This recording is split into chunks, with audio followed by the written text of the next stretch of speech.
OBC में जो है वो फर्स्ट रैंकर है ये। जनरल की कट ऑफ जहाँ है वो ख़त्म हुई, वहीं से उसके बाद फर्स्ट रैंक पे जो है ओबीसी में कविता चारण है वो सेलेक्ट हुई। बेसिकली जो है वो कविता जैतारण जो उपखंड है उसमें नया गांव जो है वहाँ की रहने वाली, और ससुराल जो है वो कल्याणपुरा जयपुर में।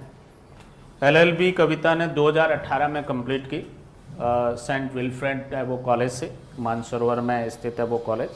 और एलएलएम भी किया कविता ने 2020 में आरयू से टॉट एंड क्राइम में। और ये आरजेएस का थर्ड अटैम्प्ट था कविता का भी, और इंटरव्यू फर्स्ट ही था।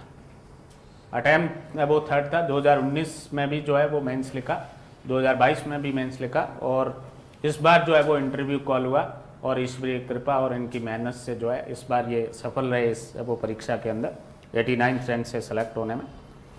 और इस बीच जो है वो कविता 2019 में जेएलओ में वो सेलेक्ट हो गई थी, और पिछले 4-5 सालों से है वो विधि अधिकारी के रूप में सेवाएं भी है वो दे रही। संपदा निदेशालय में जो है वो अभी पोस्टेड है जेएलओ के रूप में। कविता जो है हमारी फाउंडेशन है वो बैच की है वो स्टूडेंट रही, और मेंस टेस्ट सीरीज और इंटरव्यू गाइडेंस में हमेशा जो है मार्गदर्शन है वो प्राप्त किया, और अल्टीमेटली है वो सक्सेस हुई इससे वो भर्ती में। कविता और राजदीप सिंह भैरू सिंह से मेरा निवेदन रहेगा कि वो स्टेज पे वो आए।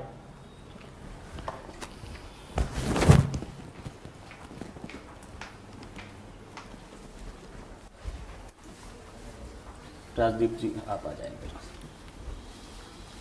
आपको बहुत बहुत बधाई और शुभकामनाएं कविता के आगे से वो बनने के लिए।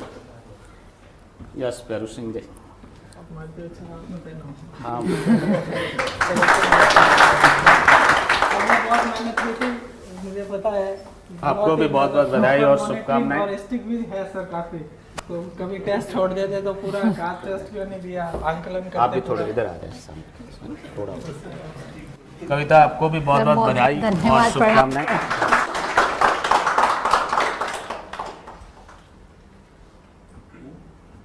यस, इस अवसर पर भैरू सिंह से मेरा निवेदन रहेगा कि वो इस खुशी के पल में कुछ 2 शब्द है वो बच्चों को बताएं। थोड़े इधर आ जाओ, इधर सामने आ जाओ, है ना, सामने वाले टीवी की तरफ देखिए। हाँ जी नमस्ते। सर का योगदान, कविता शुरू से भी पढ़ने में ठीक थी। उसने वहाँ लाचू यूनिवर्सिटी से किया था बीएससी, उसके बाद में यहाँ जयपुर से एलएलबी कर लिया, फिर एलएलएम किया था। फिर ये सर 17-18-19 में सर के कांटेक्ट में आ गई थी, तो यहाँ से कंटिन्यू उसका पूरा मॉनिटरिंग की। सर ने फाउंडेशन बैच ज्वाइन किया था, और सर फिर मेंस के टेस्ट भी प्रॉपर एवेलेट करते थे। फिर जेएलओ लग गई, उसके बाद में भी पूरी सर की केडी सर का बहुत योगदान रहा। Thank you. अब मेरी कविता से गुजारिश रहेगी कि वो अपनी सफलता यात्रा के बारे में जो है वो स्टूडेंट्स को है वो बताए। यस कविता। सर पहले तो मैं आपके स्टूडेंट को ही सबको बधाई देना चाहती हूँ कि वो सेफ हैंड्स में हैं। सर का बहुत अच्छा गाइडेंस है, और अगर आप सर के कंटिन्यू टच में रहेंगे तो आप डेफिनेटली कोई ना कोई तो एग्ज़ाम आपका क्लियर हो ही जाएगा, जो आपके भाग्य में लिखा हुआ होगा। जो भी लॉ बैकग्राउंड के जो एग्ज़ाम है वो आप कहीं ना कहीं तो, जैसे आप अभी अनीता आई है वो बैंक में है और मैं जेएलओ हूँ, तो हमारा आरजेएस में ज़रूर लेट हुआ पर हम जॉब में आ गए थे टाइम से। मेरा भी जर्नी लंबा ही है सर। मैंने 18 में लॉ कंप्लीट कर लिया था। मैं साइंस बैकग्राउंड की हूँ, तो मैंने 15 में बीएससी कंप्लीट किया, फिर मैंने 18 में लॉ कंप्लीट किया।